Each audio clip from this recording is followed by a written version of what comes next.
सरकारी निकायमा खर्च अनियमितताको चाङ बेरुजु 6 खर्ब 76 अर्ब नाग्यो। गृहमन्त्री र गृह सचिवले सुराकी परिचालनमा मात्रै 1.5 करोड रुपियाँ बाँडे।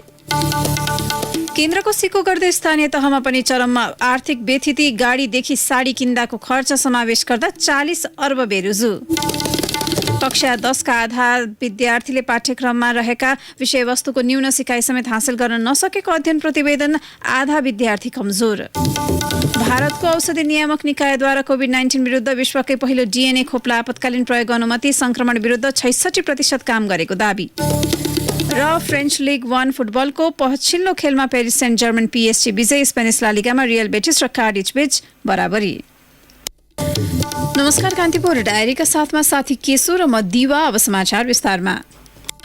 कानून पालना नगरी सरकारी ढुकुटी खर्च गर्ने प्रवृत्तिसँगै बेरुजु पनि झन बढेको छ। बेरुजु र कारबाही गरी टुङ्गो लगाउनु पर्ने रकम 1 वर्षमा 11 अर्ब 97 करोड थपिएर 6 खर्ब 76 अर्ब 41 करोड पुगेको छ। महालेखा परीक्षकको कार्यालयले हिजो राष्ट्रपति विद्या भण्डारीलाई बुझाएको वार्षिक प्रतिवेदन अनुसार कुल बेरुजु 4 खर्ब 18 अर्ब 85 करोड र कारबाही गरी टुङ्गो लगाउनु पर्ने रकम 2 खर्ब 57 अर्ब 56 करोड रुपियाँ हो। नियम विपरीत भएको कुल खर्च गत वर्षसम्म 6 खर्ब 64 अर्ब 44 करोड रुपियाँ थियो। विगतमा कानून विपरीत भएको खर्च सरकारी निकायहरूले फरछोट गर्न नसक्दा कुल बेरुजु अङ्क बढी देखिएको हो।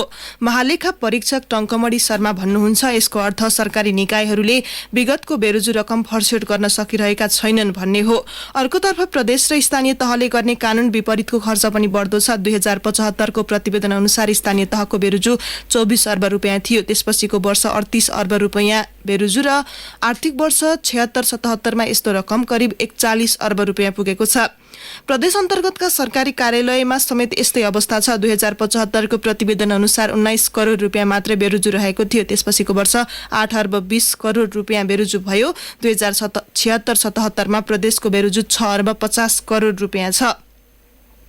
नियम सम्मत नभएको कुल सरकारी खर्च 6 खर्ब 76 अर्ब 41 करोड पुगे पनि बेरुजु अङ्क कम देखाउन महालेखा परीक्षकको कार्यालयले यो पुरै रकमलाई बेरुजु भन्दैन। लेखा परीक्षण बक्यौता, राजस्व बक्यौता, सुद भर्ना लिन बाँकी वैदेशिक ऋण र जमानत बसिदिएको ऋण भाका नागेको सावा ब्याजलाई कारबाही गरी टुङ्गो लगाउनु पर्नेमा राखिन्छ, जसलाई लेखा परीक्षक सम्बद्ध अधिकारीहरू भने गैर कानूनी खर्च भन्छन्। महालेखा परीक्षक शर्माले भने प्राविधिक हिसाबले त्यो पुरै गैर कानूनी भन्न नमिल्ने बताउनुभयो। गृहमन्त्री र गृह सचिवले सुराकी परिचालनका नाममा सरकारी ढुकुटीबाट मनपरी रकम खर्च गरेका छन्। शान्ति सुरक्षा व्यवस्थापन शीर्षकमा गृह मन्त्रालयबाट हुने अपारदर्शी सुराकी खर्च रोक्न महालेखा परीक्षकको कार्यालयले वर्षेनी निर्देशन दिए पनि त्यसमा सुधार हुन नसकेको हो। तत्कालीन गृहमन्त्री रामबहादुर थापा र निवर्तमान गृह सचिव महेश्वर न्यौपानेले आर्थिक वर्ष 2076-77 मा सुराकी खर्च बापत 1 करोड 48 लाख 58 हजार खर्च गरे। न्यौपानेले 76 करोड 58 लाख र थापाले 72 लाख लिएको महालेखाको हिजो प्रकाशित प्रतिवेदनमा उल्लेख छ। 1 दशकदेखि महालेखाले सुराकी खर्चलाई व्यवस्थित र पारदर्शी बनाउन सरकारलाई निर्देशन दिइरहेको छ, तर त्यसलाई अटेर गरिएको मात्र छैन, अपारदर्शी समेत छ। 28 वर्ष अघि मन्त्री परिषदबाट पारित कार्यविधिलाई टेकेर गृहमन्त्री र गृह सचिवले वर्षेनी आसेपासे र कार्यकर्ता पोस्न सुराकी खर्चका नाममा ढुकुटीको दोहन गर्दै आएका छन्। गिरिजा प्रसाद कोइराला नेतृत्वको मन्त्री परिषदले 2050 साल जेठ 13 मा शान्ति सुरक्षाका लागि गृहमन्त्रीले एक पटकमा 50,000 र गृह सचिवले 20,000 रुपियाँसम्म खर्च गर्न पाउने व्यवस्था गरेको थियो। त्यसबेलाका गृहमन्त्री हाल प्रधानमन्त्री शेरबहादुर देउवाले मन्त्री परिषदबाट कार्यविधि पारित गर्न लगाएर थालेको सुराकी दुरुपयोगको यो श्रृङ्खला 28 वर्ष पुग्दा समेत रोकिएको छैन।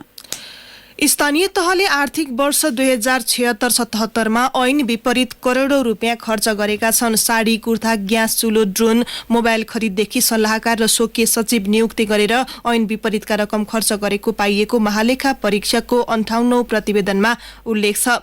स्थानीय तहले आफ्नै सेवा सुविधा बढाएको र सार्वजनिक खरिद ऐन विपरीत भुक्तानी रकम खर्च गरेर आर्थिक ऐन तथा कार्यविधिहरू उल्लङ्घन गरेको लगायत अचम्म लाग्दा योजना सञ्चालन गरेको पाइएको छ। महालेखाले 6 महानगरपालिका, 11 उपमहानगरपालिका, 262 नगरपालिका र 420 गाउँपालिका एवं अघिल्लो वर्षको बाँकी 5वटाको समेत 679वटा स्थानीय तहको 8 खर्ब 15 अर्ब र 79 करोडको लेखा परीक्षण गरेकोमा ऐन विपरीतका खर्च गरेका शीर्षक अनगिन्ती भेटिएका छन्। स्थानीय तहको लेखा परीक्षण गरेको रकममा 5% बेरुजु देखिएको छ। अघिल्लो वर्ष अर्थात् आर्थिक वर्ष 2075-76 मा 5.15% थियो। 2075-76 मा स्थानीय तहको 40 अर्ब 83 करोड बेरुजु देखिएको छ। ऐन नियम र कार्यविधिको व्यवस्था गरेर सवारी साधन खरिद, सार्वजनिक खरिद, ऐन विपरीत भुक्तानी, पोसाक, चाडपर्व खर्च, बैठक भत्ता, स्वकीय सचिव एवं सल्लाहकारलाई पारिश्रमिक, मेसिनरी, औजारको प्रयोग लगायत शीर्षकहरूमा ऐन विपरीत खर्च भएको प्रतिवेदनमा उल्लेख छ। 131 स्थानीय तहले आफ्नो स्वकीय सचिव र सल्लाहकार राखेर गत वर्ष 9 करोड 29 लाख रुपियाँ पारिश्रमिक बापतको शीर्षकमा खर्च गरेका छन्। सो खर्चलाई महालेखाले कानून विपरीत भनेको छ। ऐनमा नतोके पनि ओडा, कार्यपालिका, नगरपालिका लगायत बैठकमा 147 स्थानीय तहले 7 करोड 68 लाख भत्ता बापत खर्च गरेका छन्। यस्तै स्वास्थ्य सामग्री खरिद गर्दा जिम्मेवारी नतोकिएको व्यक्तिसँग सम्झौता गर्नु कानून विपरीत रहेको महालेखा परीक्षकको कार्यालयले ठहर गरेको छ। 2076 चैत 9 मा मुलुकमा दोस्रो व्यक्तिलाई पनि कोरोना संक्रमण देखिएपछि सरकारले स्वास्थ्य सामग्री खरिद गर्न ओम्नी समूहसँग सम्झौता गरेको थियो। महालेखा परीक्षकको प्रतिवेदनमा भनिएको छ, ऐनको व्यवस्था विपरीत समिति गठन गर्नुको आधार, कारण र औचित्य पुष्टि हुने देखिएन। कानूनमा जिम्मेवारी नतोकिएका व्यक्तिबाट भएका निर्णय कानून सम्मत देखिएन। ओम्नीले ल्याएको सामान खरिद प्राविधिक परीक्षण समेत नगरी प्रयोग गरिएको पाइएको महालेखाले जनाएको छ। तत्कालीन स्वास्थ्य मन्त्री भानुभक्त ढकालका विज्ञ सल्लाहकार डाक्टर खेम कार्कीको सक्रियतामा कोरोना रोकथामका औषधि र स्वास्थ्य सामग्री खरिद गर्न ओम्नीलाई जिम्मा दिइएको थियो। स्वास्थ्य सेवा विभागको अधिकार खिचेर औषधि र अन्य सामग्री खरिद गर्ने समितिमा अधिकारै नभएका आफ्नै सल्लाहकार कार्कीलाई जिम्मेवारी दिएपछि ओम्नीलाई खरिदको बाटो खुलेको थियो। कार्की संयोजकत्वको समितिमा अधिकार प्राप्त स्वास्थ्य सेवा विभागका तत्कालीन महानिर्देशक महेन्द्र श्रेष्ठ सदस्य हुनुहुन्थ्यो। ओम्नीसँग 1 करोड 3,90,400 अमेरिकी डलरको सामान खरिद गर्ने सम्झौता भएको थियो। स्वास्थ्य सेवा विभागले भीटीएम खरिदमा समेत चलखेल गरेको पाइएको छ। सरकारले कोरोना भाइरसको उद्गम स्थल चीनको वुहानबाट नेपाली नागरिकलाई उद्धार गरेर काठमाडौँ ल्याउँदा प्रति व्यक्ति 7,10,000 रुपियाँ खर्च भएको छ। महालेखा परीक्षकको प्रतिवेदनले त्यसबेला चीनको वुहानबाट 187 नेपाली नागरिकलाई उद्धार गरेर ल्याउँदा 13 करोड 28,47,000 खर्च भएको जनाएको छ। 2076 फागुन 4 देखि 20 सम्म 17 दिनका लागि सेनाले क्वारेन्टिनमा 55 लाख र औषधि खरिदका लागि 66,71,000 रुपियाँ खर्च गरेको थियो। चीनबाट उद्धार गरेर ल्याइएका नेपाली नागरिकहरूलाई नेपाल विद्युत प्राधिकरणको खरिपाटी स्थित तालिम केन्द्रमा निर्मित क्वारेन्टाइनका लागि आवश्यक सामग्री खरिद, सो ठाउँमा इन्टरनेट, बेड खरिद तथा निर्माण लगायत शहरी विकास मन्त्रालयले 7 करोड 56,95,000 खर्च गरेको प्रतिवेदनमा छ। त्यसबेला चीनको वुहान कोभिड-19 प्रभावित थियो। यस्तै नेपाली सेनाको व्यवस्थापनमा निर्माण भइरहेको काठमाडौँ तराई मधेस द्रुत मार्ग निर्माणमा आर्थिक वर्ष 2077-78 मा सडक विभाग र सेना समेतबाट 20 अर्ब 29 करोड खर्च भएको छ। द्रुत मार्गको भौतिक प्रगति भने 11.11% छ। कान्तिपुर डायरीमा अब ब्रेकको पालो। ब्रेकपछि कान्तिपुर डायरीमा अब कान्तिपुर सविस्तार। कान्तिपुर सविस्तार। फरक वैचारिक धारहरूलाई संगठित गर्दै 3 दशकको अवधिमा बलियो शक्ति बनेको एमालेको विभाजनले नेपालमा वामपन्थी आन्दोलनमाथि नयाँ बहस जन्माएको छ। 3 वर्ष अघि 2 मुख्य घटक मिलेर बनेको नेकपा विभाजित भई एमाले र माओवादी केन्द्र अलग भएको केही महिना पश्चात सबैभन्दा ठूलो दल एमाले नै विभाजित भयो। स्थानीय तहदेखि राष्ट्रिय स्तरमा व्यापक सञ्जाल भएको एमालेको विभाजनले राष्ट्रिय राजनीतिलाई लामो समयसम्म प्रभावित गर्न सक्ने व्याख्या र विश्लेषण भइरहेका छन्। विभिन्न कालखण्डमा भएका टुटफुट र विभाजनका अनेकौं दृष्टान्तले नेपालका वामपन्थी पार्टीलाई पछ्याइरहेको छ। यही पृष्ठभूमिमा संघीय लोकतान्त्रिक गणतन्त्रको संविधान कार्यान्वयनको पहिलो खुड्किलोको रूपमा 4 वर्ष अघि अर्थात् 2074 सालमा भएका 3 तहका निर्वाचनमा 57% भन्दा बढी जनमत कम्युनिस्ट दलहरूको पोल्टामा आएको थियो। खास गरी फरक पृष्ठभूमिबाट आएका एमाले र माओवादी केन्द्र बीचको एकतापछि नेकपा गठन भएसँगै झण्डै 2/3 मत सहितको सरकारको नेतृत्व कम्युनिस्ट पार्टीमा पुग्यो। प्रतिनिधि सभामा मात्रै 174 सीट पाएको शक्तिले देशको नेतृत्व गरेपछि मुलुकले राजनीतिक स्थायित्व मात्र नभई वामपन्थी राजनीतिको मूल प्रवाहले निरन्तरता पाउने आम अपेक्षा थियो। तर आन्तरिक कलहकै कारण 3 वर्षमै विभाजित भए। समय क्रममा एमाले र माओवादी अलग मात्रै भएनन्, यसै साथ सबैभन्दा ठूलो दल एमाले समेत टुक्रिन पुग्यो। यो विभाजनले मुलुकलाई निकै समय प्रभावित पार्ने विश्लेषकहरूको मत छ। विश्लेषक श्याम श्रेष्ठ भन्छन्, अब नेकपा फुट्नाले नेपालमा एउटा बहुमतको सरकारको सम्भावना सिद्ध्याएको छ भने नेकपा एमाले फुट्नाले चाहिँ अब ठूलो पार्टीले रुल गर्ने सम्भावना पनि सिद्ध्याएको छ।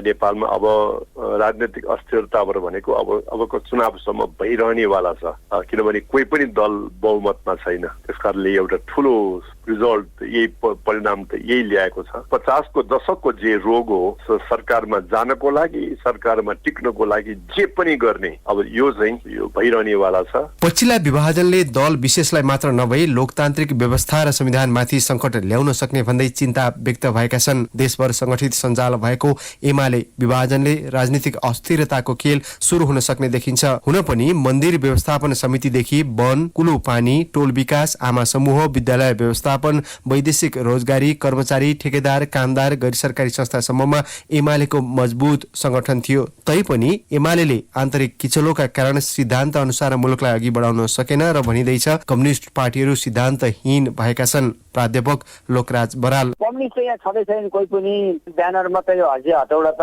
कोही पनि कम्युनिस्ट छैन। कस्ता कस्ता क्रान्तिकारीहरू पनि आए, ओलीजीहरू पनि अब झापालीबाटै आएका हुन्, ठाउँको काटेर आएका हुन्, माओवादी पनि आएका हुन्। त्यसैले अब त्यो हेर्दाखेरि त कोही पनि कम्युनिस्ट छैनन्, तर एउटा ब्रान्ड त्यो बोकेर हिँडेर जनतालाई एउटा चुनाव लड्ने एउटा हतौडीको रूपमा मात्रै प्रयोग भएको छ त्यो। तर त्यसको पनि बिस्तारै बिस्तारै यो जसले राम्रो काम गर्छ जनताले त्यसैलाई दिने रहेछन्। यसै सिद्धान्तको ज्यादै ठुलो स्खलन भयो। कम्युनिस्ट घटकहरू एक अर्कालाई सिद्ध्याउने र नङ्ग्याउने अनि सत्ता राजनीतिको खेलमा लाग्दा पटक पटक विभाजनको शिकार भएको कतिपयको बुझाइ छ।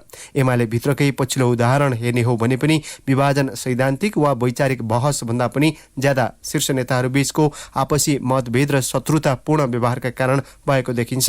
एक थरी विश्लेषकहरूले छोटो अवधिमा नेकपा र एमालेमा भएको विभाजनले कम्युनिस्ट आन्दोलनलाई फरक नपार्ने बताउँछन्। दल बलियो हुँदैमा वामपन्थी आन्दोलन सबल नहुने बताउँछन् विश्लेषक मुमाराम खनाल। ठुलो र एकदमै वर्चस्वशाली पार्टीले चाहिँ के गर्दो रहेछ भन्ने त हामी नेकपाको चाहिँ विकास क्रमलाई हेरेरै हामीलाई थाहा भइसकेको छ। कम्युनिस्ट पार्टी धेरै बलियो हुनु भनेको पनि आफैमा बलियो भन्दा पनि आफैमा कमजोर हुनु पनि रहेछ।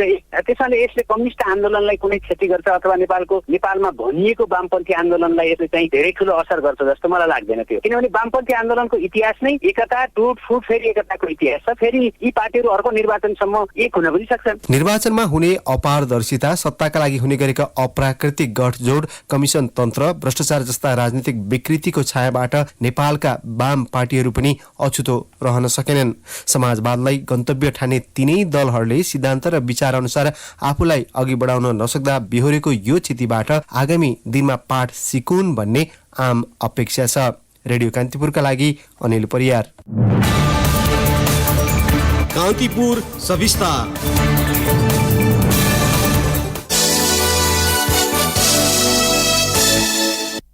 कक्षा 10 मा पढ्ने आधा विद्यार्थीको सिकाइ स्तर अति कमजोर रहेको पाइएको छ। शिक्षा मन्त्रालय अन्तर्गतको शैक्षिक गुणस्तर परीक्षण केन्द्रले देशभरका सामुदायिक र निजी विद्यालयमा गरेको अध्ययनमा 50% विद्यार्थीले पाठ्यक्रममा रहेका विषयवस्तुको न्यून सिकाइ समेत हासिल गर्न नसकेको भेटिएको हो। केन्द्रले कक्षा 10 को विज्ञान, अंग्रेजी, गणित र नेपाली विषयको सिकाइ स्तरको मापन गरेको थियो। यी 4 विषयमा औसत सिकाइ स्तर 50% मात्रै रहेको केन्द्रका महानिर्देशक शिवप्रसाद सापकोटाले जानकारी दिनुभयो।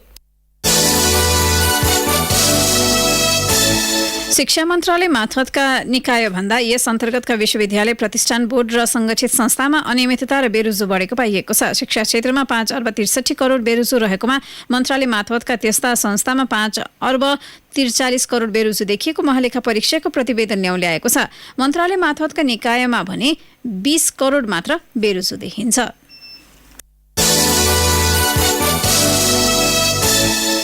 नेपाली सेनाको भरतपुर ब्यारेकबाट करिब 2.5 वर्ष अघि नै चोरी भएको एसएमजी हतियार प्रयोग गरी 1 महिना अघि सेनाकै एक हुद्दाको हत्या भएको थियो। तर सो हतियार सेनाको ब्यारेकबाट कसले चोर्यो त? एसएमजी चोरले नै हुद्दाको हत्या गरेको प्रहरी अनुसन्धानमा खुले पनि सो आरोपमा 2.5 वर्षदेखि अन्य 2 सैनिकले सजाय भोगिरहेका छन्। सेनाको अमलदार लवकुमार गुरुङ र सिपाही सरोज तामाङ हाल भरतपुर कारागारमा छन्। 2075 चैत 18बाट गणना हुने गरी लवकुमारलाई 10 वर्ष र सरोजलाई 7 वर्ष कैद सजाय भएको छ। कान्तिपुर डायरीमा पुनः ब्रेकको पालो। अब अन्तर्राष्ट्रिय प्रसंग। भारतको औषधि नियामक निकायले कोभिड-19 विरुद्ध विश्वकै पहिलो डीएनए खोपलाई आपतकालीन प्रयोगको अनुमति दिएको छ। जी-कोभी-डी नामक खोपको 3वटा मात्राले लक्षणसहितको कोभिड-19 संक्रमण विरुद्ध 66% काम गरेको अध्ययनले देखाएको हो। खोप निर्माता कदिला हेल्थ केयरले 12 करोड खोप बनाउने योजना सार्वजनिक गरेको छ। यो भारतमा अस्वीकार गरिएको दोस्रो खोप हो। यसअघि बनाइएका डीएनए खोप जनावरमा काम गरे पनि मानिसमा संक्रमण विरुद्ध असफल भएका थिए। भारतमा हालसम्म 57 करोड नागरिक कोभिशिल्ड, कोभ्याक्सिन र स्पुत्निक भी खोप लगाइएको छ। भारतका 13% वयस्क उमेरकाले पूर्ण मात्राको खोप लगाएका छन् भने 47%ले कम्तीमा 1 मात्राको खोप लगाएका छन्। अब खेल प्रसंग। फ्रेन्च लिग 1 फुटबलको पछिल्लो खेलमा पेरिस सेन्ट जर्मन पीएसजीले ब्रेस्टमाथि जित हात पारेको छ। पीएसजीले ब्रेस्ट विरुद्ध 4-2 गोल अन्तरको जित हात पारेको हो। उसका लागि एन्डर हरेरा र किलियन एम्बाप्पेले पहिलो हाफमा 2 गोल गर्दै उत्कृष्ट सुरुवात गरेका थिए। खेलमा फ्र्याङ्क हनरात र स्टिभ मौनीले ब्रेस्टका लागि गोल गर्दै खेलमा फर्काउने प्रयास गरे पनि सफल हुन सकेनन्। दोस्रो हाफमा एदरिसा गानागे र एन्जल डी मारियाले गोल गर्दै पीएसजीलाई 4-2 का अवस्थामा पुर्याएका हुन्। पीएसजीले नवप्रवेशी लियोनल मेस्सीलाई मैदान उतार्ने आशा गरिए पनि उनी खेलमा उत्रिएनन्। यसैबीच स्पेनिस ला लिगामा भएको पछिल्लो खेलमा रियल बेटिस र कार्डिच बीच बराबरी भएको छ। दुवै टोलीका तर्फबाट पहिलो हाफमा भएको 1-1 गोल पछि कुनै पनि प्रयास गोलमा परिणत हुन सकेनन्। खेलको 11औं मिनेटमा कार्डिचले पाएको पेनाल्टीको सदुपयोग गर्दै अल्भारो नेग्रेदोले गोल गरे भने 22औं मिनेटमा रियल बेटिसका लागि हुआनमीले 1 गोल फर्काए। समान 1-1 गोल भएपछि दुवै टोली अङ्क बाँड्न बाध्य भएका हुन्। अब मौसम सम्बन्धी जानकारी। काठमाडौँ उपत्यका सहित मुलुकका अधिकांश भूभागमा आंशिकदेखि सामान्य बदली भई केही स्थानमा हल्कादेखि मध्यम वर्षाको सम्भावना रहेको जल तथा मौसम पूर्वानुमान महाशाखाले जनाएको छ।